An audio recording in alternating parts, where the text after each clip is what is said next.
So hot take here, but I actually don't think that Total War Medieval 3 is going to be a very good game at all. Now that actually is about a bog standard take among the crowd who are lucky enough to play the older titles in the franchise first. Actually, I think that perhaps ironically, Medieval 2 is an exemplar of every single mechanical deviation from the classic Total War formula that makes the newer games far less fun, accessible, and replayable. Now, I know that they've only just started working on Medieval 3, and that's okay. Pre-alphas are important, but what they have shown us of the campaign map design, its expanded scale, and its settlement structure really has me worried about Medieval 3's development. You know, something that we always talk about is creating kind of the most, you know, an authentic, a real sense of space, place. I mean, they're not exactly designing EU5. We don't need a 1-to-1 scale model of Europe to enjoy the surface level set dressing of Total War's historical setting. A little bit of abstraction actually goes a long way to reinforcing the narrative of a grand campaign in the player's mind. Wow, you get to choose where to place your ports and castles. How novel! No, CA, I don't want to experience a curated map designed around maximizing interesting choices for expansion. I just want to choose where my little boats are coming from. Over there or over there. Wow, it's like I've gone back in time. Of course, all of these features that they have shown us are pre-alpha, for whatever that actually is worth. I don't want to get into the business of smugly declaring that a game is dead on arrival or should be boycotted or review bombed before the studio has even settled on what the UI will look like, unlike some other people. But I don't want to give the Medieval 3 team a complete pass either. They are creating a sequel to what is one of my and many other people's favorite game. Words have to mean things. Don't tell me words don't matter. For all of its subversion, Metal Gear Solid 2 was still a game about being a cool spy sneaking around. Spec Ops: The Line is still a game about mercilessly gunning down your enemies. The basics for Medieval still have to be there. And I'm deeply worried by what I am seeing from the pre-alpha build of the game in a half-hearted gesture to historical veracity and supposedly player expression. Before we get started, here is some free advice to Creative Assembly's team leads if any of them do happen to stumble upon this video. Creative Assembly is not known for being a simulationist or even historically accurate game studio. And you should not try to be one either. This isn't the early 2000s. There are dozens, if not hundreds, of better researched, bigger, and more simulationist historical indie titles on the market now. And you need to acknowledge that you have competition by honing in on what makes Total War unique and great. And that's okay. People tend to think that acknowledging that Total War is a deeply silly, ahistorical franchise is some sort of slight against it. But I think that's one of its biggest strengths. Age of Empires 2 is a timeless game with an enduring audience for reasons far beyond any kind of historical representation. So that's what this video is. A look into the campaign mechanics of Medieval 2 that establish the franchise as fun, accessible, and replayable, and identify what mechanics were removed from Total War need to make their way back in if Creative Assembly wants to retain their top spot on the rapidly expanding heap of historical strategy games. Part 1. Castle or Town. One of the major impetuses, one of the major reasons I even made this video was the caustic disappointment I felt grow in my gut as I realized that castles, freely placeable as they are now going to be the equivalent to the fort structure in Medieval 2. So for example, I could take a castle and construct it here. There is a reason why the Medieval 2 campaign system was so timelessly good that even the CA of old made an entire expansion pack utilizing it to make campaigns set in different time periods and in different focalized conflicts in the world. It's because it just worked. Offering the ability to place a castle anywhere on the map sounds like a good idea, but it just isn't. Players will more than likely place castles in the exact same spots most of the time. That was the entire point of the original fortress mechanic, to reinforce the same choke points again and again. On the contrary, Medieval 2's campaign system had offered a much more interesting, strict binary for castle placement. Will a settlement be either a zone of economic growth, or will it become a military strong point? There are a lot of considerations to make, even for a casual player that doesn't understand all of the mechanics in place quite yet when deciding how to grow a settlement. For one, more powerful units can only be recruited in castles. For two, castles are much more equipped to endure a long siege, and the couple of turns they buy can mean the difference between losing the settlement and having to begin your own counter siege or not. For three, towns actually make far more income, and even as a king of your own little empire, you are constantly strapped for cash and need the added income of a town to survive. Just these three considerations alone will be immediately intuitive to most players and will create a difficult and interesting binary decision that the player must address eventually. Perhaps public order in your border castle has finally settled down, or is no longer a border at all, and you decide to transition from a castle into a town, even if it means losing out on mailed knights and armored sergeants. Maybe I forgot to take my normal pills, but that sounds a lot more interesting to me than choosing where to place a castle on a physical map. You know, engaging with your empire after you've conquered it. Been a while since we cared about that in a Total War game, outside of putting the right buildings in the right little rather than this genius system from Medieval 2. Total War is now plagued with a regression to the thematically correct for the classical period system of having settlements only exist as large walled cities or small, sometimes walled cities. What is not thematically correct is that every city across the map are essentially and fundamentally identical, save for a couple of trade goods, maybe a religious site of some import that you may or may not even end up building, to be honest. Essentially, settlement management has largely been stagnant since Rome 2 drunkenly stumbled onto the scene. Honestly, most players are just sick of it. Why can a city only have 6 or so buildings in it? The game should allow for a Medieval 2 style of building where it doesn't henpeck you or otherwise prevent the player from building redundant buildings. You can absolutely build all of the buildings, civic or recruitment, you want, because in the end, you're still using your funds to cover the cost of the investment. Not to mention that you are also expending turns as a resource to even construct the building. Acquiring a space and monetary cost at the same time is just a little oversimplistic and a bit nannying. This style of design wouldn't even be so much of a problem if it weren't for one of the worst, most mind-boggling additions to Total War in recent memory. R2 Character-Based Armies. One of the worst decisions to forever mar the franchise. Character-based armies butchered the immersion and narrative of Total War characters with rusty spoons.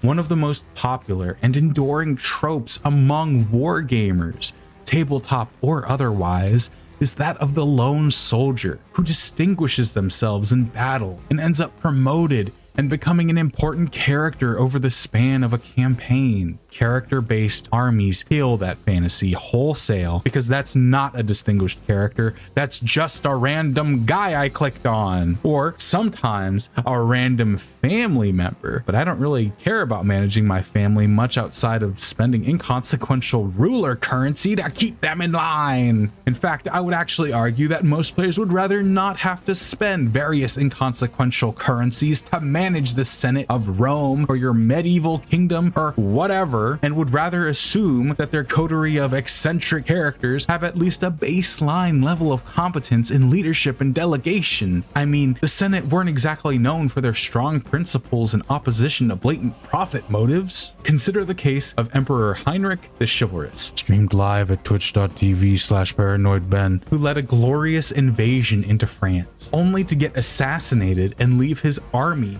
Even with a massive force, running an army without a general is actually a pretty hefty malus to morale. I faced a difficult decision. Did I press on without a general, or did I regroup back in the HRE to bring a fresh general to the front? Making choices like this is, what I would argue, the very best and most rich and fulfilling part of the Total War campaign experience. Sometimes you make a decision and it doesn't pay off, but the knowledge of that looming failure makes the victories all the sweeter.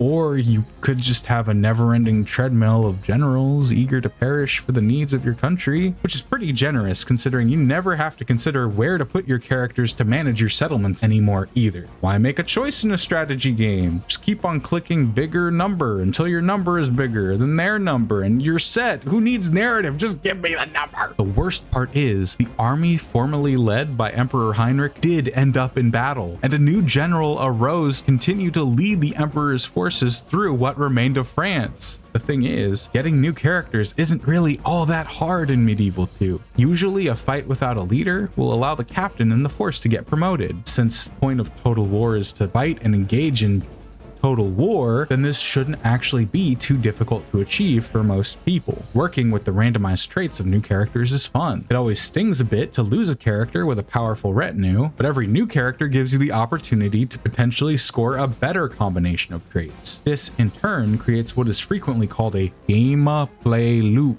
in game studies circles. I think most of us probably know what a gameplay loop is, but I think that looking at the life of a Medieval 2 character really lets us hone in on what the loop of Medieval 2 is supposed to be.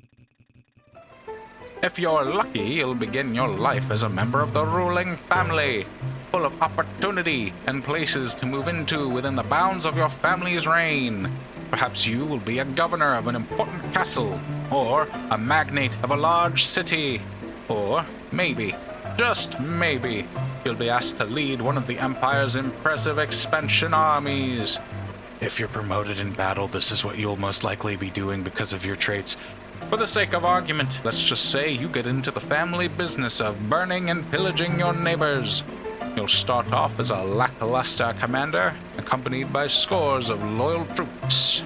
Not to worry, you'll soon become a dab hand at soldiery, I just know it. After acquiring a couple levels of leadership, deciding whether or not to execute or release your prisoners of war, you'll have accrued quite the discernment from your peers.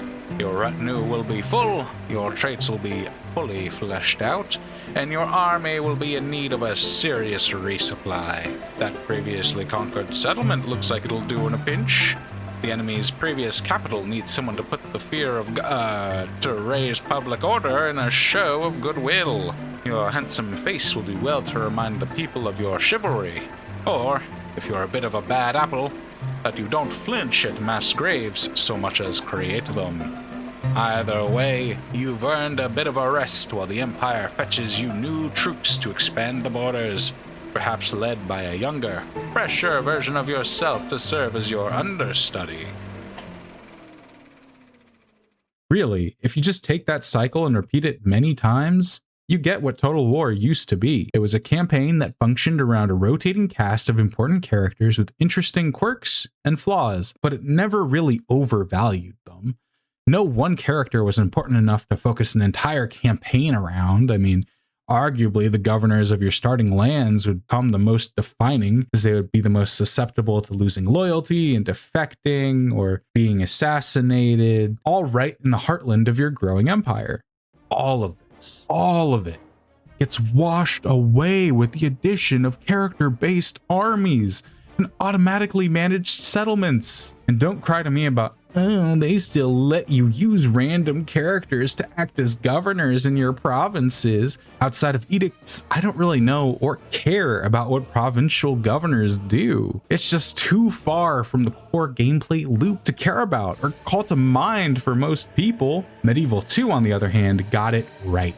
Characters are a driving force in the core loop of the game, and that makes you care about them without forcing you to micromanage them or otherwise get henpecked into interacting with them so you don't get stuck into a civil war. What even is the gameplay loop of recent Total War games? Well, you make an army, and that can take a couple of turns, so they stay in their home province for a minute. Maybe they dip a toe into another province to gain access to a more varied unit roster. Those troops aren't actually given license to go anywhere without their micromanaging general watching over them, so you're going to have to walk over to the border and pick them up. And, well, after 6 or so turns, eventually the army leaves, maybe does some battles, gets into a prolonged siege. That's probably going to be 8 or 10 turns right there. Levels up, stops to reinforce. It's just all a bit routine, isn't it? There's not really that much that goes through my mind when playing a modern Total War game. Death balls are just shockingly effective with little to no recourse except counter death balling with more armies. By the mid game of a campaign, I usually have a domestic general leading the cheapest possible troops just to maintain public order. Three Kingdoms story-based campaigns were an excellent step towards combating this absolutely stale formula, but I think that even tacking on minor campaign mechanics and story missions isn't really enough to enliven a game where turns feel more like a battle of attrition than an opportunity to make interesting choices. The games have become so simplistic and streamlined that they even have end of turn reminders for mechanics because they do so little or are so inconsequential that even the developers knew that you would forget about them. Maybe Medieval 3 should include a timer to remind you when the refund deadline is coming up. Of course, nothing is so ruinous. To the original formula of Total War, the most important aspect of Medieval 2's campaign setup. It's Part 3. Rebels. The beginning of a Medieval 2 campaign is a thing of beauty from a design perspective. Bear in mind all of the previously discussed mechanics, the razor focus on forcing the player into making interesting decisions, and then amplify that with an arms race against every one of your neighboring powers as you scramble for land freely available to the first power capable of conquering it. Essentially, this map right here is a canvas of infinite possibility. If you're just bold enough to risk your starting characters, units, and florins to pursue the expansion path you most desire. Maybe you want your HRE to expand into Poland or Russia first. Maybe you want to conquer Iberia as Venice, or, most likely, you just want to secure your own borders as an immediate concern. The difference between this map and this map is that Medieval 2 actually wants you to play the game, while Warhammer 3 wants you to sit at home until you can churn out a doom stack of 19 lightning cannons. And the difference in design between having a map full of rebels with a couple of important powers and a map full of entirely history or lore adjacent powers is a lot more instructive of the passive, stale, repetitive design that the more recent Total Wars have ingrained as part of their core identity. Primary difference for having a map populated with a rebel faction is that they are not liked by any other faction on the map. In fact, conquering, fighting, or otherwise harming rebels causes other factions to like you more in the long run. In addition to the bonus to land, income, contributing to your campaign goal, and diplomacy, fighting rebels early on can be a good way to generate new characters, unit veterancy, chivalry or dread for characters, members of a retinue, loyalty, piety, and character traits for generals. All of these systems are firing at once and pushing the player to act decisively towards getting into battles as fast as possible. And this isn't Immortal Empires here either. The map really isn't that big, so you need to fight both hard and fast to ensure that your neighboring powers don't rip away your hall pass opportunities for battle and expansion. It's genius. And I really don't know if the creative assembly of today realizes that having a fun, meaningful early game expansion phase is omni-important to getting new players to engage with the game. It's called the early game phase because it's the first one you are going to experience. I don't care about sitting at home with one army because I'll go bankrupt if I recruit another one, while also trying to recruit a bare minimum of units to go conquering my neighbors. It takes, 7 turns roughly to load out a full expansion force that won't drive you into debt in Rome too? In the same amount of turns, I'll have already conquered a couple of settlements and be in the meat of making interesting decisions about whether to retrain my troops, convert settlements into castles or towns, or to send my armies out without a general to try and generate some new characters. But it's even worse, because in a game with no rebel factions, you are penalized with diplomacy malices for conquering your immediate neighbors, which means that you'll just have no chance at all at building up a trade agreement, alliance, or non-aggression pact with members of an entire culture group, so they are going to default become your enemies with no possible variation. There's no choice about the diplomacy except for if I conquer them tomorrow or next week. As much fun as I do occasionally have with an Immortal Empires playthrough once in a blue moon, I am never once shocked or given an interesting opportunity or even really asked to rack my brain all that much outside of a line-siding defensive siege battle with a couple of units. Unlike in Medieval 2, where establishing as much land as fast as possible is the point of the opening turns, the more recent Total War games take the opposite approach. Time actually is on your side. Take as long as you need sieging down that settlement. It'll only help you. Wait in a settlement, build up or reinforce your forces, make yourself at home. There's no rush. What, did you expect some kind of urgency in this warfare thing?